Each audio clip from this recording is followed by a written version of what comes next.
সৌজন্যে জামান ফাউন্ডেশন।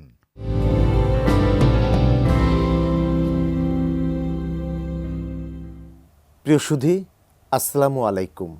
এটি নিউজের প্রতিদিনের নিয়মিত বিশেষ আয়োজন শিল্প সাহিত্য ও সেলিব্রিটি শো কবিবাড়ি অনুষ্ঠানে আপনাদের সাদর আমন্ত্রণ। কবিবাড়িতে যেজন আসে গুণীজন, তারাই দেশের অমূল্য মানবধন। একথার গুরুত্বকে অনুধাবন করেই আমাদের স্টুডিওতে আমন্ত্রিত হয়ে উপস্থিত হয়েছেন দেশ বরেণ্য সাংবাদিক ও কবি হাসান হাফিজ। আর অনুষ্ঠানটির নিবেদক জামান ফাউন্ডেশন।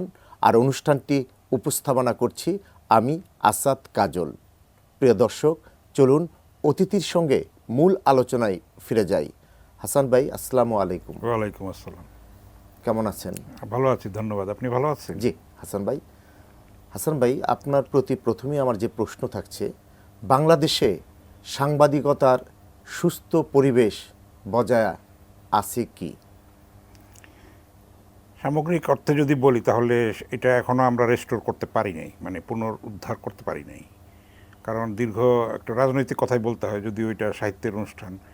দীর্ঘ 16 বছর আমরা স্বৈর শাসনের জাতাকলে নিষ্পিষ্ট হয়েছি। গণতন্ত্র হত্যা করা হয়েছে, ভোটাধিকার কেড়ে নেওয়া হয়েছে, গুম খুন, সম্পদ পাচার, লুণ্ঠন, দখলবাজি, ধর্ষণ, একটা অরাজক একটা পরিস্থিতির মধ্যে ছিল। সেখানে সর্বপ্লাবী যে ছাত্র গণ অভ্যুত্থান হয়েছে, জুলাই বিপ্লব যেটাকে বলা হয়, সেখানে অনেকে প্রাণ দিয়েছেন। আমাদের একটা নতুন বাংলাদেশ বিনির্মাণের আমরা ক্ষেত্র পেয়েছি। এখন কিন্তু সামনে আরও বড় চ্যালেঞ্জ, এটাকে সংহত করা, স্থায়ী করা। সেখানে সাংবাদিকতার ক্ষেত্রটাকেও আমরা আস্থার মধ্যে আনতে চাই জনগণের। সেটাও কিন্তু কঠিন কাজ, কারণ মানুষ কিন্তু এখন গুজবের প্রতি ছুটছে এবং কোনো কিছু যাচাই না করেই কিন্তু সমাজ মাধ্যমে যেসব প্রচারিত হচ্ছে সেগুলিতে দেশের ক্ষতি হচ্ছে। যদি একটা সুস্থ মিডিয়া, দায়িত্বশীল মিডিয়া আমরা উপহার দিতে পারি, তাহলে মানুষের আস্থাটা ফিরে আসবে এবং দেশ এবং সমাজ উপকৃত হবে। তথ্যে হলুদ সাংবাদিকতা বাংলাদেশে এটা লক্ষ্য করা যায়। অর্থাৎ হলুদ সাংবাদিকতা এবং ভুয়া সাংবাদিকতার বিরুদ্ধে আপনাদেরকে কোনো ভূমিকা রাখবেন বা কোনো ভূমিকা আছে বলে আপনি মনে করেন? সেটা তো অবশ্যই আছে। আপনি মূলধারার মধ্যে তো আপনি হলুদ সাংবাদিকতা দেখবেন না। আর এই যে বর্তমান সরকার কিন্তু মিডিয়া সংস্কার কমিশন একটা গঠন করেছে, তারা কাজ করছে, তারা সংস্কার রিপোর্ট দেবে। সেখানে হয়তো আমরা কিছু দিক নির্দেশনা পাবো। সেই আলোকে নির্বাচিত সরকার আসবে, তারা সংস্কারটাকে বাস্তবায়ন করবে। তখন আমরা হয়তো একটা আলোর পথে আমরা এগুতে পারবো, আশা করা যায় আর কি। প্রতিভা লালন পালনে পৃষ্ঠপোষকতা দরকার। সরকার এ ব্যাপারে প্রতিভা লালন পালন এবং প্রতিভা সন্ধানে কি কি ভূমিকা রাখা উচিত বা কি কি ভূমিকা রাখতে পারবে বলে আপনি মনে করেন? আপনার যুক্তি কি?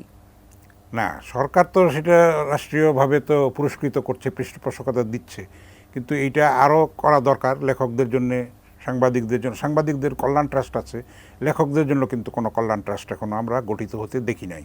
সেটা আমরা চাইব। কবি সাহিত্যিক দুস্থ ভাতা কিছু দেওয়া হয় নামে মাত্র, সেটাও অসম্মানজনক তাদের জন্য। এমন একটা সম্মানজনক একটা ব্যবস্থা করা উচিত যেখানে মানে শিল্পী সাহিত্যিক যারা সংস্কৃতি কর্মী, দেশের জন্য যারা অবদান রেখেছেন, তারা যেন শেষ বয়সে কিংবা দীর্ঘ অসুস্থতায় যেন তারা মানবেতর জীবনযাপন করতে না হয়, একটা সম্মানজনক চিকিৎসা যেন তারা পান, রুটি রুজির ব্যবস্থাটা যেন হয়, সেইটার ব্যবস্থা করাটা সরকারের দায়িত্ব। এখানে রাজনৈতিক দলগুলির দায়িত্ব আছে, সামাজিক শক্তিগুলিরও দায়িত্ব আছে। শুধু সরকারের একার পক্ষে এটা বাস্তবায়ন করা সম্ভব না। এটা কি আলাদা কোনো কমিটি গঠন হতে পারে? একটা ট্রাস্ট হতে পারে, সাংবাদিক কল্যাণ ট্রাস্ট যেরকম আছে, লেখকদের জন্য কিন্তু নাই। কিন্তু সেটা কিন্তু লেখকরা বিচ্ছিন্ন বলেই দাবিটা তুলছে না। লেখকদের জন্য একটা সুন্দর ক্লাবও হতে পারে, যেটা প্রেস ক্লাবের সাংবাদিকদের মধ্যে আছে। আপনি জানেন আমি জাতীয় প্রেস ক্লাবের বর্তমানে সভাপতির দায়িত্ব পালন করছি, 70 বছরের এটা প্রতিষ্ঠান। কিন্তু লেখকদের জন্য আমাদের কোনো এবং সাংবাদিকদের একটা ক্লাব ঐক্য কিন্তু ভালো, যেমন জাতীয় প্রেস ক্লাব আছেন, কিন্তু কবিদের জন্য কিন্তু কবিরা তো সবসময় দলছুট, কিন্তু সব লেখকদের জন্য একটা প্ল্যাটফর্ম থাকা দরকার, একটা ক্লাব থাকা দরকার, একটা এমন একটা আমব্রেলা থাকা দরকার যেটার ছায়াতলে এসে সবাই জড়ো হতে পারে, একটা ক্ষেত্র থাকা দরকার যেখানে তারা কথা বলতে পারে, তাদের মানে সুযোগ সুবিধা থাকে। অনেক উন্নত দেশে সেগুলি আছে। আপনি কবি এবং দেশ বরেণ্য একজন সাংবাদিক। এই সাংবাদিকতার কারণে আপনার লেখালেখি কোনো সাংঘর্ষিকতা আছে বলে আপনি মনে করেন? সাংঘর্ষিকতা আছে, কিন্তু সেটাকে ওভারকাম করার জন্য আপনার মধ্যে যদি অদম্য একটা মনোবল থাকে, আপনার যদি একটা দৃঢ়তা থাকে, সেরকম কমিটমেন্ট থাকে, তাহলে সেটাকে এড়িয়ে চলা সম্ভব। আপনি দেখেন না, কবি শামসুর রহমান কিন্তু সাংবাদিক ছিলেন পেশায়। কবি আহসান আল হাবিব মাহমুদ ছিলেন। আহসান হাবিব তো পিওর সাহিত্য সম্পাদক ছিলেন, সেই অর্থে মানে মূল সংবাদের সঙ্গে যোগ ওইভাবে ছিল না। কবি আল মাহমুদ সম্পাদক ছিলেন গণকণ্ঠের, কিন্তু তারা কিন্তু তাদের ক্ষেত্রে দেদীপ্যমান, সাংবাদিকতা তাদের ক্ষেত্রে সাংঘর্ষিক হয়নি। ঠিক আছে, তো এইটা নির্ভর করে ব্যক্তির উপরে। আসলে সাংবাদিকতা হচ্ছে তাৎক্ষণিক একটা সাহিত্য, লিটারেচার ইনে হারি বলা হয়, 24 ঘন্টার সাহিত্য বলি একটা খবরের কাগজকে। আর মূল সাহিত্য তো একটা চিরকালীন, একটা সেটার মধ্যে আবেদন থাকবে, একটা চিরন্তনতা থাকবে, একটা সর্বজনীনতা থাকবে। সেই দায়িত্বটা কিন্তু বেশি, যাতে কাল থেকে কালোত্তীর্ণ হতে পারে আর কি। তো দুইটার মধ্যে কিন্তু বেসিক কিছু পার্থক্য আছে। তার মানে দুইটাকে আপনি সমন্বয় করেন? হ্যাঁ, সেটা আমি চেষ্টা করি, কারণ আমার সাংবাদিক সত্তার থেকে লেখক সত্তাটাই প্রধান, এবং আমি দিনের বেশিরভাগ সময় মানে পেশাগত কারণে আমার যা করি, আমি কিন্তু লেখক হিসেবেই নিজেকে ভাবতে ভালোবাসি, এবং আমি সময়টাও সেইভাবে ব্যয় করি। নিজস্ব সময় যখন পাই তখন আমি লেখালেখির কাজে, পড়াশোনার কাজে আমি ব্যয় করি। এই যে লেখক সত্তার কথা বললেন, তাহলে কি আমরা ধরে নেব আপনি দ্বৈত সত্তার অধিকারী? সেটা তো বলতেই পারেন, এখন প্রফেশনের কারণে তো থাকে, দ্বৈত সত্তা কেন, অনেকের মধ্যে অনেক সত্তাও থাকতে পারে। জি জি। এখনকার যুগ হচ্ছে স্পেশালাইজেশনের যুগ, ডাক্তারদের মতো আর কি, বিশেষজ্ঞ ডাক্তার যেরকম বলা হয়। তো সেই জন্যে আপনি এখন আগের মতো বহুমুখী হওয়ার সুযোগটা কম।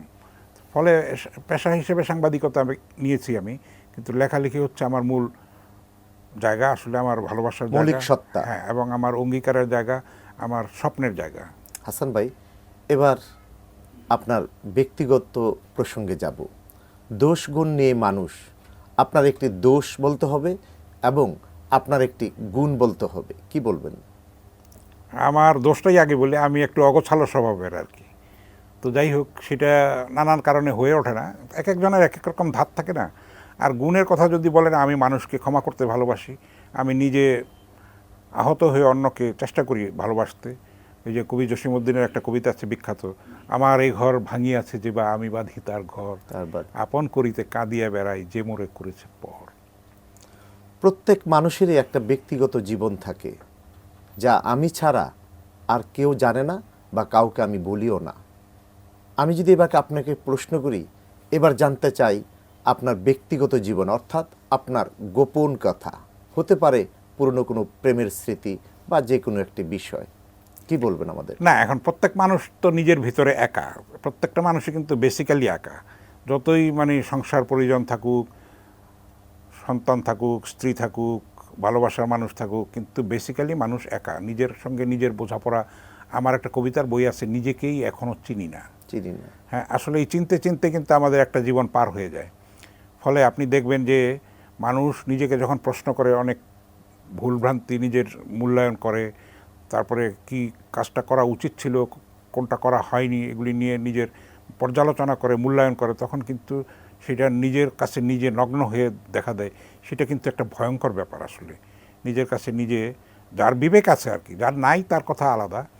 একটা কথা আছে যে জীবন কত দীর্ঘ ছিল সেটা নিয়ে জানতে চেয়েও না, কত তীব্র ছিল সেটা জানতে চেয়েও, তাই না? আমি আমার কাজ দিয়ে যদি আমি মানুষের উপকার করতে পারি, ভালোবাসতে পারি, মানুষের কল্যাণে লাগতে পারি, তাহলে আমার অবর্তমানেও মানুষ আমাকে মনে রাখবে। এটাই সবাই চায়, যে একটা অমরত্ব, মানুষের দেহ নশ্বর, সেটা বিলীন হয়ে যায়, কিন্তু তার কাজটা তো থেকে যায়। যারা মহাপুরুষ আছেন পৃথিবীর, যুগে যুগে কালে কালে যারা মানুষকে পথ দেখিয়েছেন, কল্যাণের পথে নিয়ে গেছেন, শান্তির পথে নিয়ে গেছেন, তাদেরকে তো আমরা স্মরণ করি। তারা দৈহিকভাবে আমাদের মাঝে নাই, কিন্তু তাদের কাজটা আছে, তাদের আদর্শটা আছে, তাদের চেতনাটা আছে আমাদের মধ্যে। কিভাবে বেড়ে উঠলেন, কেমন ছিল আপনার শৈশবকাল এবং শিক্ষা জীবন? আমি তো গ্রামের ছেলে, আমার বাড়ি নারায়ণগঞ্জের সোনারগাঁও উপজেলায়। এখান থেকে বেশি দূর না, ঢাকা শহর থেকে 16-16.5 কিলোমিটারের মতো। কিন্তু সেই কালে তো মানে পত্রিকা আমাদের স্কুলে যেত একদিন পরে ঢাকা থেকে। তো এখন তো হাতের মুঠোয় মোবাইল, সারা পৃথিবীর খবর আমরা পেয়ে যাই। আর গ্রামের স্কুলে হেঁটে 1 মাইল দূরে স্কুলে যেতাম, বর্ষাকালে নৌকা বেয়ে যেতাম। তো সেগুলি একটা অন্যরকম, হারিকেন জ্বালিয়ে সন্ধ্যাবেলা পড়তে বসতাম, বিদ্যুৎ ছিল না। তো পাঠাগারও ছিল তখন? পাঠাগার ছিল, এবং পড়াশোনার জন্য ভালো। আমাদের গ্রামের বাড়িতে, আমাদের বাসায় পত্রপত্রিকা যেত, কলকাতার পত্রিকাও যেত, ফলে আমার বেড়ে ওঠাটা অন্যরকম ছিল। আমার বড় ভাইয়ের সংগ্রহটা অনেক রিচ ছিল, একটা বড় আলমারির বই, অনেকে বই দেখতে আমাদের বাসায় আসতো সেই কালে, আপনি 60 দশকে, ভাবা যায় না এখন এটা। জীবনের শেষ প্রান্তে এসে আপনি কি নিজেকে সফল বলে দাবি করেন? সফলতা তো এটা আপেক্ষিক আসলে, তাই না? আপনি যদি আপনার নিজেকে নিয়ে সন্তুষ্ট থাকেন তাহলে সেটা কিন্তু তাহলে আপনি একটা শান্তির মধ্যে থাকবেন। আর মানুষের তো চাওয়ার শেষ নাই, উদগ্র মানুষের আকাঙ্ক্ষা। আপনি দেখেন যে সাম্প্রতিক রাজনৈতিক ঘটনাবলী তো দেখেন, যারা হাজার হাজার কোটি কোটি টাকা, তারা এখন জেলের মধ্যে কিভাবে জীবনযাপন করছে। অর্থহীন হলো না এটা? সব কিছু কিন্তু কিছুই তো আমরা সঙ্গে নিয়ে যেতে পারবো না। এই দুনিয়া এত সামান্য, হাসন রাজার ভাষায় যে একদিন তোর হইবরে মরণ, অন্যের ঘরে আমরা বসবাস করছি, তাই না, সাময়িক। সেটা যদি আমরা মনে রাখি তাহলে আমরা অনেক পাপ থেকে নিজেদেরকে বিরত রাখতে পারি। আপনি কবি হাসান হাফিজ, তো আজকে আপনার একটি কবিতা শুনবো না তা তো হয় না, একটি কবিতা শুনবো। আমার একটা কবিতা, ছোট্ট কবিতা, এটা অনেক ভাষায় অনুদিত হয়েছে। কিছুদিন আগে এটা চীনা ভাষায় অনুদিত হলো। কবিতাটির নাম হচ্ছে টেরাকোটা। পরাজিত হতে ভালোবাসি, তার অর্থ এই নয় জয়ের যোগ্যতা নেই। পুড়ে যেতে ভালো লাগে, তার মানে এই নয় অন্যদের পোড়াতে পারি না। পরাজিত হতে হতে, পুড়ে ছাই হতে হতে আমাকে দেখতে হবে জীবন কতটা শিল্প, কতটুকু নিরুত্তেজ ছাই। হাসান ভাই, আপনি বললেন পরাজিত হতে ভালোবাসি, আপনি কি ভাবির কাছে পরাজিত? তা তো বটেই। এখন নারী হচ্ছে আদ্যাশক্তি, এবং আমার সৌভাগ্য যে আমার স্ত্রী আমার থেকে অনেক গুণে বেশি মেধাবী এবং অনেক গুণে গুণান্বিত, আমার সৌভাগ্য। এবং আমার সাহিত্য যাত্রায় তার অবদান অসাধারণ। আপনি আমার একটা বইয়ের নাম বলি, তো উনি দিয়েছেন, তুমি বধূ অবিবাহের, মানে বিয়ে না করেও যে আমার স্ত্রী আর কি, এই অর্থে। কত সুন্দর নাম এটা! দেখে আব্দুল মান্নান সৈয়দের মতো মনীষী লেখক চমকে উঠেছিলেন। উনি লিখেছেনও সেটা, আমার কবিতা সমগ্রের 2য় খণ্ডের ভূমিকায় আব্দুল মান্নান সৈয়দ সেটা লিখেছেন। তো দেখেন, আমার সেইটা সৌভাগ্য হয়েছে যে এই আমার একজন গুণবতী স্ত্রীর সৌভাগ্যে আমি গুণান্বিত হয়েছি।